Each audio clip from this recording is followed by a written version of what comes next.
Oh, marami pa yan, no? Mano-mano lang yan, gunting total sir. Idikit natin sa ating tenga. Ayan, may maririnig kayong pulso or mga pitik-pitik ko ah.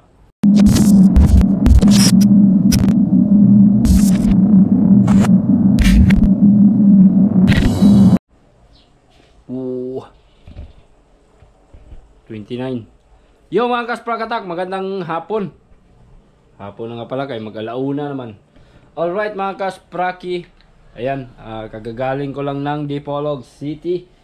Pasensya na mga kasprakatak, wala tayong vlog adventure ngayon. Dahil hindi po malaot yung mga pangisda natin. No, gabi man yung operation nila, tapos wala pang huli. Konti lang yung nahuli mga kaspraki. So ngayon, at hindi rin ako sumama kay June 8 Fishing mga kaspraki dahil naghanda ako. Aalis kasi tayo bukas mga kasprakatak, pupunta tayong Cebu.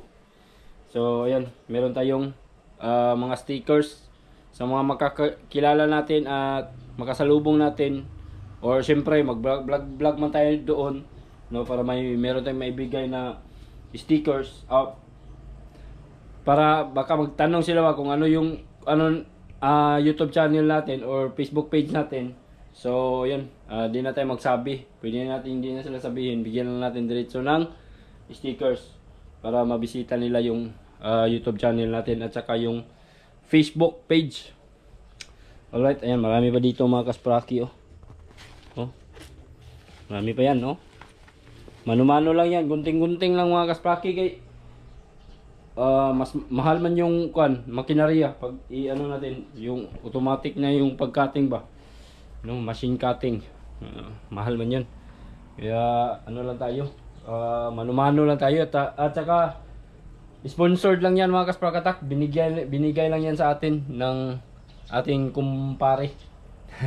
Yan, shoutout kay Pare Matoy, salamat sa sticker. Nagtatrabaho kasi siya sa isang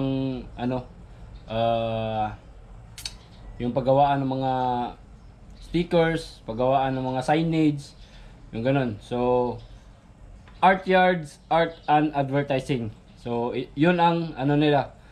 Baka meron silang page, hanapin ko na lang, no. Test, ilagay ko dyan sa description yung page nila. Baka sakaling gusto nyo magpagawa ng mga signage or mga tarp, no? Dagan silang mga dito, mga pwede mong ipahimo sa ilaha sa Art Yard, Art and Advertising. So ngayon, para sa pagpatuloy ng ating vlog mga kaspraki, ayan, kagagaling ko lang ng Dipolog City.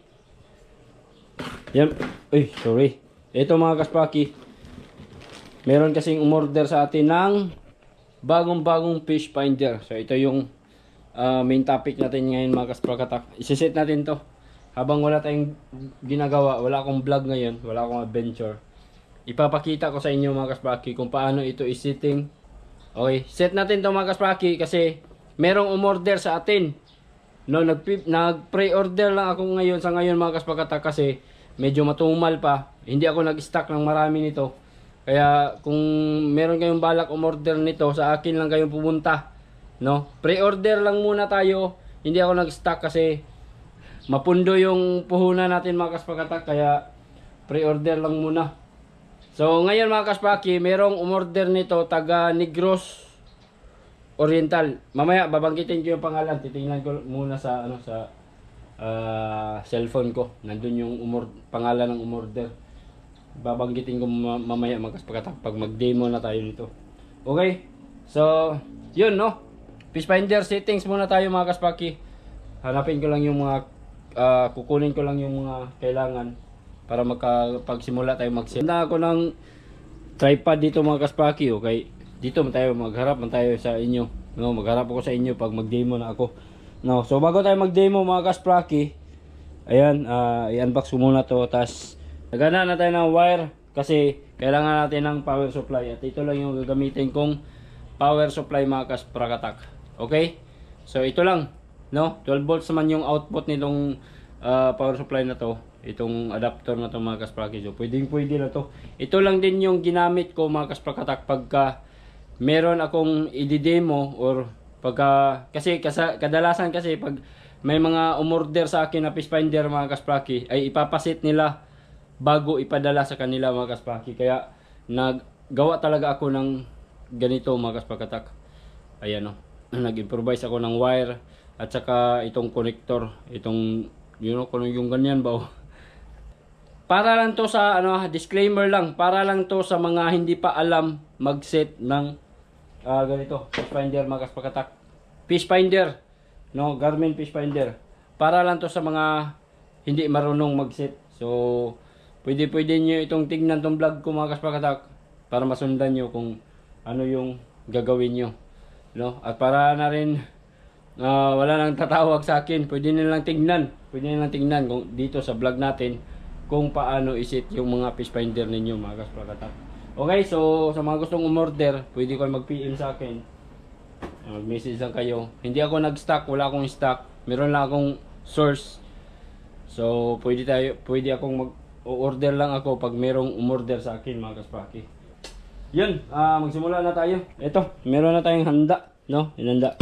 At syempre, set up ko lang tong camera para makapag-unbox tayo. Titingnan natin kung anong laman nitong box na to mga kaspaki. Okay? Para makita nyo. Ito na, mag-set up na tayo ng bagong Striker 4. Garmin Striker 4 mga kaspraki. Ayan, uulitin ko sa mga hindi nakakaalam pala, no? Kung nalito kayo kung saan kayo bibili ng unit na to, pwede nyo akong message, pwede nyo akong kontakin. Ilagay ko na lang dyan sa description sa baba yung contact details ko, no? Kasi papalapit na yung peak season ng isda, malapit ng mga isda mga kaspaki. So yun, pwede nyo ako i-message, pwede nyo ako i-contact mga kaspaki para makakuha kayo ng mga ganitong mga fish finder, mga unit na fish finder. Okay, so yun mga kaspaki, simulan natin to. Ito, naka box, iset natin para malaman nyo naman kung paano iset itong bagong fish finder. Kasi bago mga kaspakatak.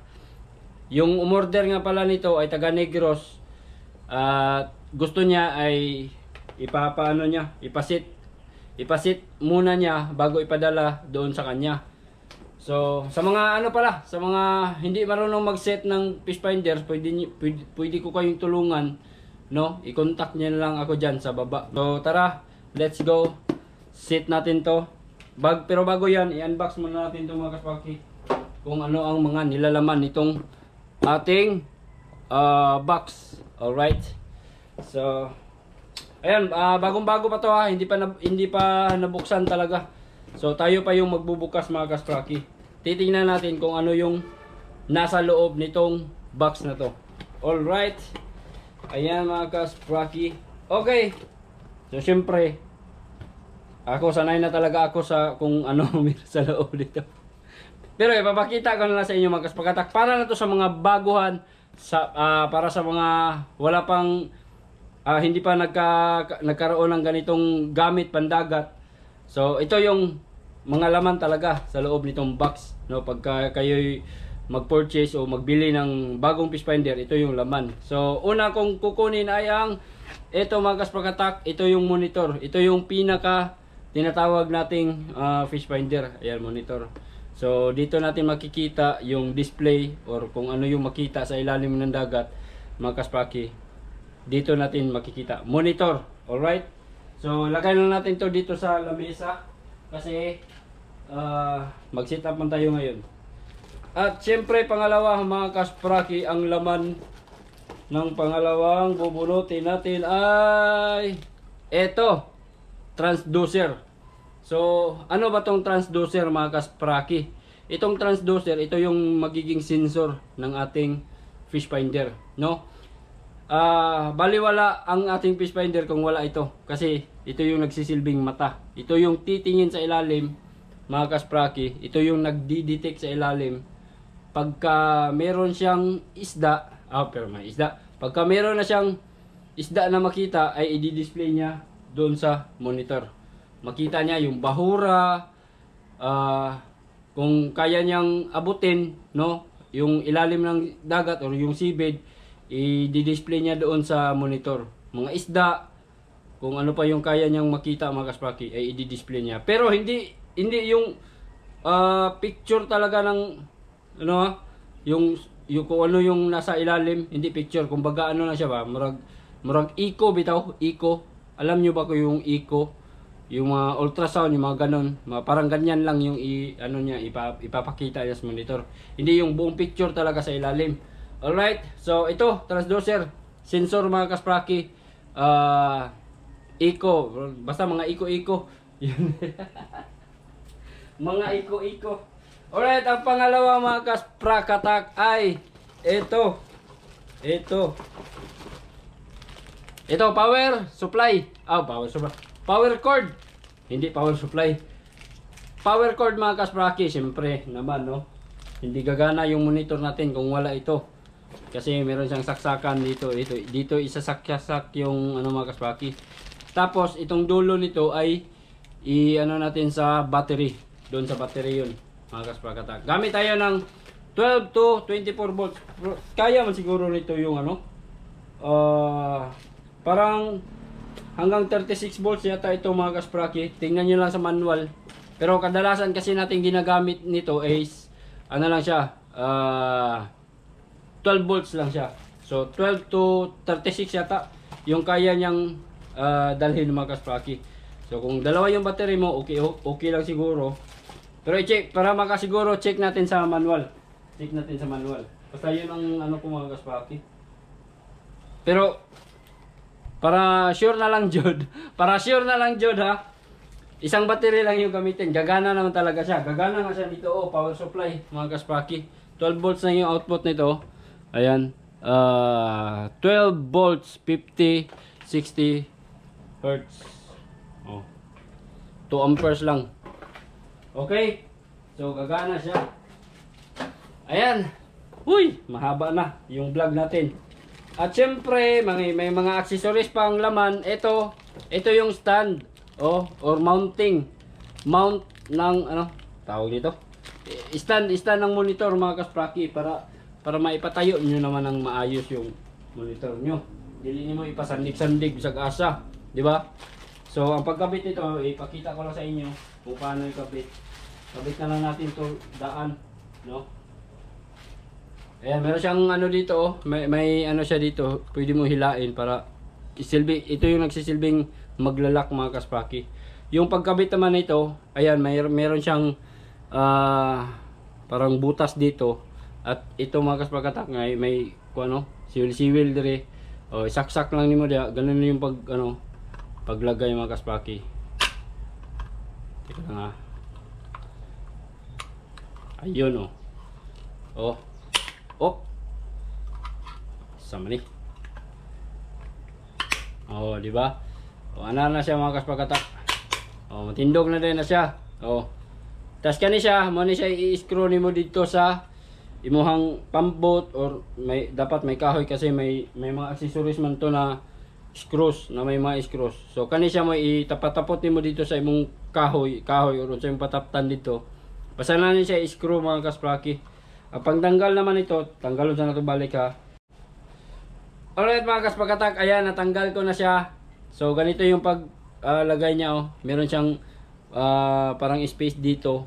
Ayan, so ganyan yung paglagay. Madali lang madali lang siya. And gano'n lang, parang i-slide nyo lang siya.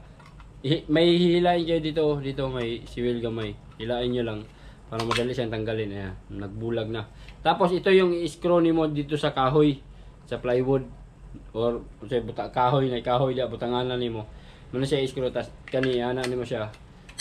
Yan. So stand na siya. And then yung fish finder syempre malihok man yung itong monitor dito mo lang yan ikakabit diyan dito para pag ganun. Okay, so magiging lock na siya na-lock na siya. Ito na yung magiging itsura niya sa pambot nimo. Okay, so sana yung sundan yung mga kaspraki. Next tayo sa sunod sa box. Siyempre manual, merong manual dito, no? Kasi pag meron kayong hindi maintindihan masyado sa mga sinasabi ko or pag siset natin actual, sundan nyo lang yung manual. At ito pa, kasi ito yung mga laman dito sa loob. At syempre meron ding iba pang mga accessories. Ito na yung mga accessories niya, mga kaspraki. Yan, may mga accessories yan talaga para sa transducer. Pero meron tayong option kung paano ikabit yung transducer. Mamaya babanggitin ko kung paano nyo ikabit sa inyong mga bangka yung transducer, no? May mga option, pwedeng bakal or pwede sa kahoy. Yung ganun, pwede. Ayan. Meron siyang, ang sa loob nito may mga screws at saka merong isang cable tie. No, malaki. Basta ito. Pero ito mga kaspraki, hindi na namin to masyadong nagagamit itong accessories niya. Sa amin lang, no. Depende na yan sa inyo kung gamitin niyo. Mayroon pa kayong makunan dito, mga accessories para sa transducer. So, meron namang manual, meron naman tayong guide. Dito niyo lang tingnan, mga kaspraki. Okay? So, ito, ilagay ko lang dito sa box. Yun lang naman kasi yung i-demo natin. Alright, ang susunod na gagawin natin mga kasprakatak ay ito. Siyempre, sasaksak natin to, no? Power supply. Kanisa. Itong mga accessories niya, mga kasprakatak. Saksak na to kay para gagana yung ano natin, yung unit mga kaspraki.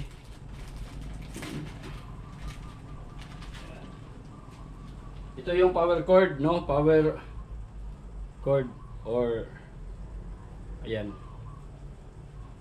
Oops. Actually, para plain kay gamiton naman sa kuan. So ganyan, ito siya kahaba mga kaspraki.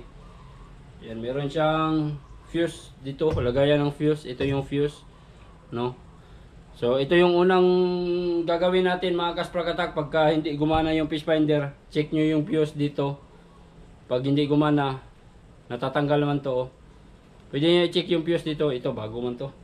Parang gagana naman talaga to, kasi bago man. Pag hindi gumana, may tendency na hindi gumana, i-check nyo lang yung fuse.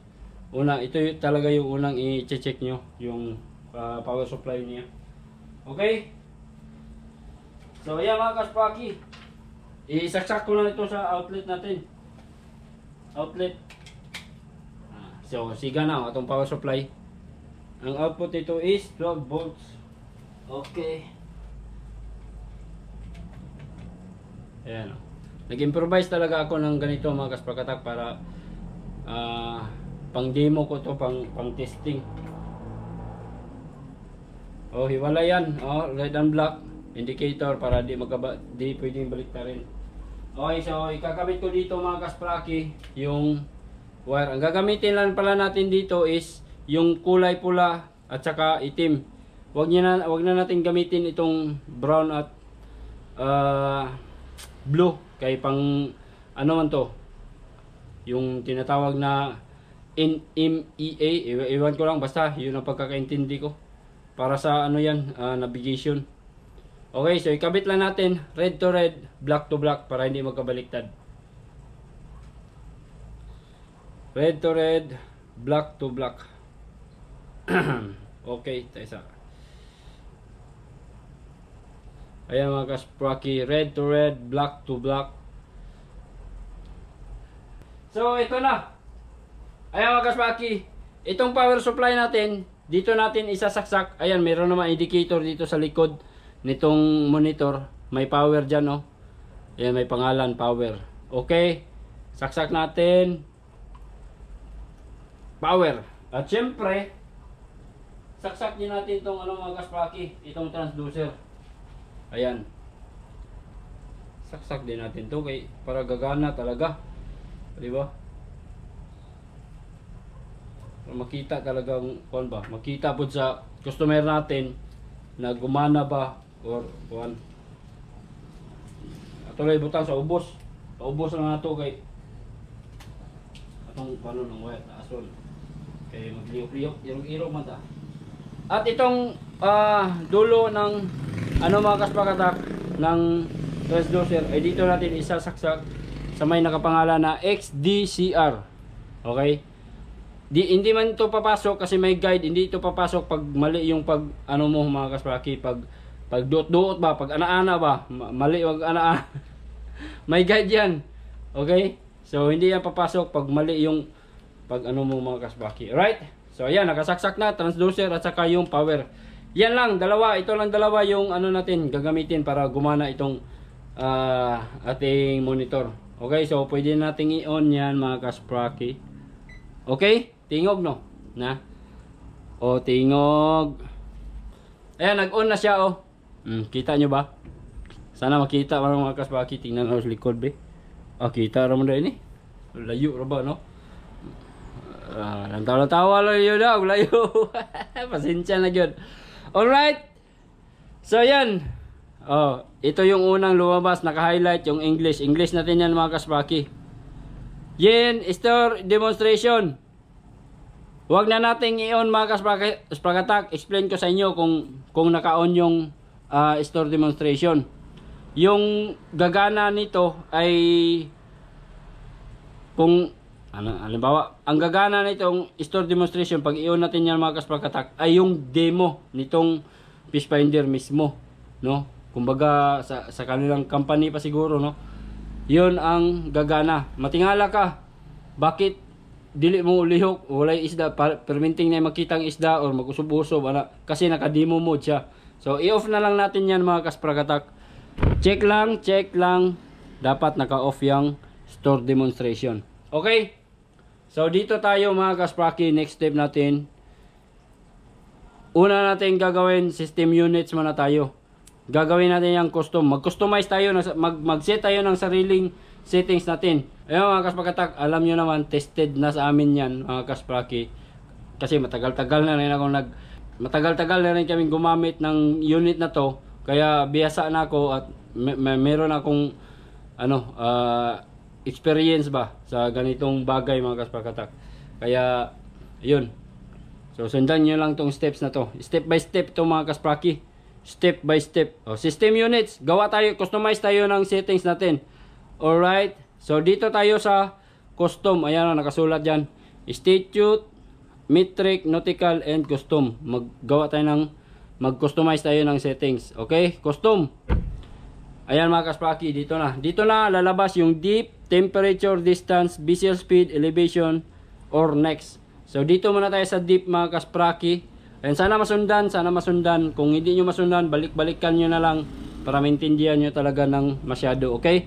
So deep mga kaspraki, kumbaga yung lalim, di ba? Lalim. Kasi kadalasan ginagamit natin dito sa atin pagka tayo mangisda, di ba? Ang kadalasan itatanong, pila kalawom? Ang itubag na to is dipa, di ba? Dipa. So, ang meron dito sa deep, ang nakalagay niya is feet, meters, and fathoms. So, doon tayo sa fathoms kay yung fathoms mga kaspraki ay parang equivalent lang man yan sa dipa ng isang tao, di ba? O yung fathoms. Pwede siya meters, pwede meters. Kung sanay kayo gumamit ng meters, pwede, depende na sa inyo, no? Kung sanay kayo gumamit ng meters. Pero tayo mga Pilipino mangingisda, nakasanayan na talaga natin yung dipa, kaya dito tayo sa fathoms. Okay? So, yun, alright. And then, nakaset na sa fathoms yung natin, deep.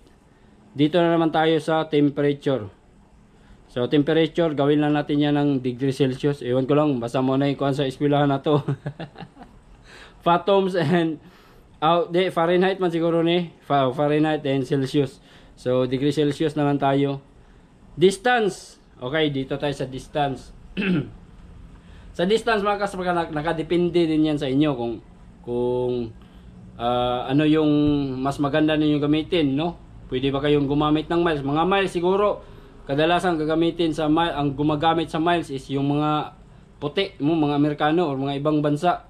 Dito sa atin, masanay tayong gamitin or estimated na natin ba yung kilometers, di ba? Estimated na natin yung, halimbawa yung 1 kilometro, estimated na natin yan kung gaano kalayo. So, kung mas maganda gamitin sa inyo yung kilometers, pwede nyo gamitin yung kilometers, no? Para ma-estimate nyo kung gaano kalayo. Okay? So, dito sa amin, kami, mga kaspraki, gumamit man kami ng miles kay murag nasanay na rin kami ba. Pero depende na sa inyo. Kamu rin magsibo, no? kung saan yung gamitin, kilometers ba or miles.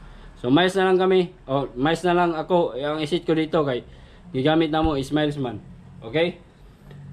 And then syempre, vessel speed, no, miles per hour, kilometer per hour, or knots. Sa mga sasakyan pang diri sa Kamad-an, mga sakyan na truck, mga kotse, mga ganon, kilometer per hour man ginamit natin, di ba?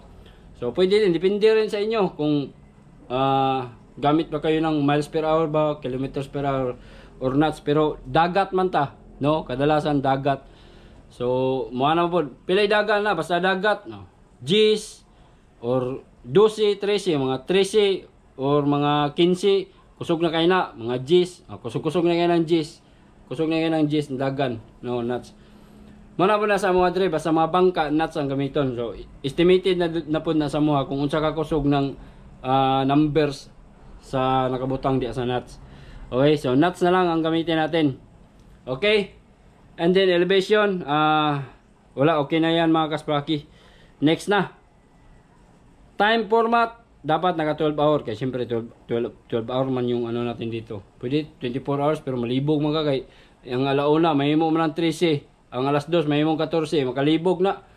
Kuan, mag 24 hour ta sa time format na to, 12 hour ra kita. Time zone. Time zone ang wala man to kuan dire. Pwede na mag-custom mo time zone dire. Plus ang time zone sa Pilipinas or dire sa Asia is kuan siguro 08 man siguro, no? Yan, 8. Plus 08. Okay na yan. Okay. Then, next na tayo mga kaspraki. Shallow water alarm. Ano na? Ano lang alarm ng shallow water. So, ito na. Okay na mga kaspraki. Okay na yung traditional. Ayan, meron na siyang, ayan mga kasprakat ako. Ito na yung susunod na display niya, no? Diba? Tingnan nyo. May ano na siya. Then meron pa tayong isiset, no? Hindi pa tayo tapos ha, hindi pa tayo tapos. Punta tayo dito sa menu, itong tatlong guhit. Ayan. May tatlong guhit diyan, naka ano badlist. Punta tayo sa frequency. Ayan, frequency mga kaspraki. Ang nakalagay dito sa traditional sonar menu, range, gain, frequency, zoom, overlay numbers, sonar setup. Punta muna tayo dito sa frequency. Explain ko sa inyo yung frequency. Ayan, meron tayong option dito. Chirp 77 kHz, chirp 200 kHz, 77 kHz, 200 kHz. Siguro itong dalawang option dito sa ibabaw kasi yung ano natin mga kasbakatak, kumbaga upgraded na siguro itong ano natin, itong transducer natin. Kaya apat yung option natin dito. Dati mga kaspraki, ito lang talaga 77 at saka 200. So ngayon upgraded na yung mga transducer natin, meron ng chirp. So pwede na tayong gumamit diyan. So pwede tayo chirp 77 or chirp 200. So dito lang tayo sa dapat mag low frequency tayo mga kasprakatak para mas klaro yung isda natin, no? Okay lang kung meron kang mga kasama diyan sa laot na may mga fish finders din, pwede ka gumamit ng high frequency. Kay maglaban man yan, magsangka man na sa laod. So, gamit ka ng high frequency. Pero pag ikaw lang mag-isa sa laot, yan ang experience. Base lang yan sa experience ko ha. Base lang yan sa experience ko dito mga kasbakatak. Pag gumamit kami ng ganyang frequency, pag gumamit kami ng low frequency, pag marami talaga kayo sa laot, magsangka-sangka, mag-away na. Gubot kayo ang display, gubot.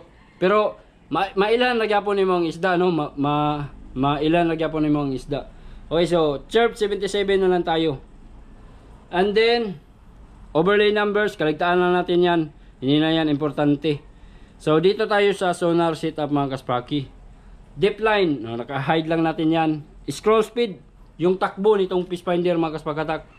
Ayan, ay teka lang. Ay, deep line. I-off lang natin yung deep line. Kumbaga linya. Depende na sa inyo kung i-on ba ninyo para malaman nyo kung gaano kalalim or yung mga ganun ba. Kung gaano kalalim yung meron mang linya dito yan pag mag-show tayo ng deep line. Pwede nyo ipaubos ba, ipaubos, maibawan yung sa kalaw, mana ba. Okay. Scroll speed, fast lang gamitin natin mga kaspaki para mas madali, mabilis yung takbo niya. Kasi yung unang-una talaga, pag makita mo yung isda, unang makita mo ng isda, dito talaga yan sa dulo mga kaspaki. Dito sa side na to ng monitor natin, dito talaga yan. Magtakbo man yan ng isda dyan, oh. Para mas madali siyang mawala, i-speed fast na lang natin yung speed niya. Okay, appearance, color scheme, gawin nating maroon yan mga kaspaki. No, settings ko na lang yung susundin natin. Alright. Then, color scheme, nakamaroon na siya. Then, A-scope mga kaspraki. Kailangan lagyan natin ng A-scope. Naka-on dapat yan. Pakita ko sa inyo mamaya kung ano yung A-scope. So, okay na yan mga kaspraki. Transducer type, dual beam. Dual beam. Okay. So yan, okay na yan mga kaspraki. So ito na. So yun sasabihin ko sa inyo kung ano yung A-scope. Ito yung A-scope dito sa gilid, pinakagilid mga kaspraki. Kita nyo may blinking may nag-blink. Kasi pag habang nagda-drive kasi tayo mga kaspraki, syempre di man tayo palagi nakatutok dito sa unit natin, fish finder natin, di man tayo palagi nakatutok. Parang kung baga nakatutok tayo dun sa pinagmanyo na sa unahan mga kaspakatak. Pag may mag-blink kasi dito, mapansin agad natin, no? Mapansin agad natin, uy, may isda, may nakita tayong isda. 'Yun ang purpose ng A-scope, no? Para mabigyan ng atensyon yung paningin natin ba? Malingian din nato. Alright? So 'yun ang purpose sa A-scope, kay mag-blink man yan dito sa gilid. Okay? So sana masundan, no? Sana nasundan. Dili na ako, walay putol-putol ng vlogger ni, dari-diritso ni. No, relax mo dia. Dito tayo kung paano palitan itong background na puti. So dito lang tayo sa power button mga kaspraki. Ayan, kita nyo yung power button. Ito, pindutin natin ito. Yan mga kaspraki. Then punta tayo sa color mode. Dito muna tayo sa backlight. Itong backlight mga kaspraki, ito yung percentage, no, kung gaano ka liwanag. Or pwede mo i-adjust yung liwanag itong backlight niya. Dito lang 100%, no, pinakamaliwanag. So babaan nyo kung sulawra para sa inyo, pwede nyo babaan yan. Okay? So check nyo lang yan pag ibaba nyo, and then dito lang kayo sa gilid. Ayan. So mag-a-adjust yung liwanag niya mga kaspraki. Okay? So yan. And then siyempre para mapalitan yung backlight niya, yung likuran niya, ang color mode niya is naka-auto. Ayan. So palitan natin yung mga kaspakatak, gawin nating night colors, no, kasi kadalasan naman talaga nangingisda tayo gabi man, di ba? Dapat night colors mga kaspakatak. Ayan, napalitan na yung kulay, nagiging blue na siya mga kaspaki. Meron pang dalawa, i-explain ko sa inyo. Ito mga kaspaki, itong gain at saka range, no? Yung range mga kaspakatak ay yun yung kung gaano kalalim gusto nyong iset yung fish finder nyo mga kaspraki. Halimbawa, nangingisda kayo doon sa mga may bahura. So kung gusto nyong abutin yung bahura, gusto nyong makita talaga yung bahura dito, halimbawa yung bahura mga kasprakatak ay mga 40 fathoms lang ang lalim. So iset nyo yung fish finder nyo sa ito yung pagset ng fish finder, yung range niya mga kasprakatak. Iset nyo yung range nyo sa, halimbawa nasa 40 yung bahura, iset nyo yung range nyo sa, ilagay nyo sa 50 nyo ilagay. Dapat may pagitan talaga yan mga kaspraki. So halimbawa, ayan 50 yung pinaka bottom talaga, yung pinaka ilalim. Yung bahura, yung pinaka bottom ng bahura is nasa 40, dito lang yung dadaan. So itong yung ibabaw mga kaspakatang is space na yan. Space na yan. Pag meron kang makitang dumadaan dito sa pagitan nitong ibabaw, pinakaibabaw at saka dito sa bahura, pag meron kang nakitang dumaan dyan, isda na yan mga kasprakatak. Isda na yan. So kailangan mag-pay attention ka na dyan mga kaspraki. Alright? So yun ang sa range. Then punta naman tayo sa gain mga kasprakatak. Menu tayo. Menu gain. Itong gain mga kaspraki, explain ko lang sa inyo ha. ito yung nagsasabi kung kumbaga sensor ba. Ito yung sensor. Timplada. Ito yung timplada sa ating unit, or dito tayo mag-i-estimate ng ating isda na nakita, mga kaspaki. Pero kasi bago pa kayo, no, halimbawa kung bago pa kayong gumamit nito, dito kayo nagtitimpla talaga sa inyong estimate, pag-estimate niyo sa isda ba. Alright, so yun sa gain. Kasi ito mga kaspakatak, naka low frequency tayo, di ba? 77 yung gamitin na. I suggest mga kaspraki na gumamit lang tayo ng 53 to 55% na gain, no? Ayan, dual beam, chirp 77 kHz, so low frequency. Gamit lang tayo ng 50 to 55%. So 55. So dito na tayo 52 kasi bagong-bago nga itong unit mga kaspraki. Ayan, gamit lang tayo ng 55%. And then kung naka high frequency naman kayo, gumamit kayo ng 200 kHz, I suggest na gamitin nyo na gain mga kasprakatak ay 60 to 70 or 72% na gain mga kaspraki kung naka high frequency kayo. Kasi pag naka high frequency kayo, mahina yung, kumbaga gamay kayo na siya og pananaw, pero kuan ba kanang talinis, kumbaga talinis ba, hait siya kuan pananaw. Mana kung pagsabot sa ako lang po na pagsabot sa obserbar, pero depende ra po na sa uban. Kung na ako'y mali sa akong mga gipangsulti dire, no, pwede niyo i-comment sa ubos. Ayan, disclaimer ha. Kung may mga mali man ako sa mga sinasabi ko, kasi nagbase din kayo sa experience ninyo dyan, pwede niyo i-comment dyan sa baba. Kasi ang mga sinasabi ko dito lahat mga kaspraki ay talagang nadaanan ko talaga. Kumbaga experience ko talaga ang lahat ng to, yung mga sinasabi ko. So ito yung pinaka-setting talaga namin mga kasprakatak. Okay? So ito okay na to. Okay na to mga kaspraki. So balikan na natin yung range kasi mababa. And then meron pa akong i-explain. Ayan mga kaspraki. Kapag ka gumagana na itong itong transducer, malalaman natin na gumagana itong transducer, idikit natin sa ating tenga. Ayan, may maririnig kayong pulso or mga pitik-pitik ko. Ibig sabihin nun is working yung transducer, tulad nito. Ayan, ewan ko lang kung marinig ninyo. At kung medyo bungol-bungol mo gamay, no, di kayo mo kadungog, pwede niyong hipuin para kayong naghipo ng pitsas ng madyong ba. Ganon, no, parang ganon. Mararamdaman mo talaga mga kasprakatak na meron siyang pulso, meron siyang pitik-pitik, no. Tingnan nyo, pag ihipuin ko itong transducer, may magdi-display dito. Ayan, no. So ibig sabihin mga kasprakatak is working itong transducer na to. Makakapag-detect talaga siya ng isda or kung ano mang i-detect niya sa ilalim ng tubig, i-display niya dito. So gumana lahat mga kaspraki itong unit na to, no. Ayan, gumana. So tapos na rin nating iset. Ililigpit na natin itong mga kaspraki kasi ipapadala ko na rin ito ngayon. Okay, ayan, ipapadala ko na rin ito ngayon mga kasprakatak. So ito na, ililigpit ko na ito mga kasprakatak.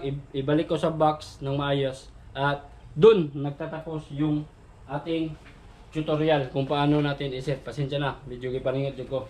Ayan, shoutout nga pala kay Ma'am Sherin Gumahad Bungkawil. Siya yung nag-order nitong fish finder na to para sa kanyang papa na si Richel Kokoy Bungkawil. So shoutout niyo dia sa taga Negros man na sila. Talisay Negros ba to? Nalimot ko. Nandun sa cellphone ko yung address na inilagay. Ipapadala ko na to ngayon mga kaspraki kasi tapos naman nating iset. Papadala ko na to, dadalhin ko na to sa GNT. Sa GNT ko lang ipapadala.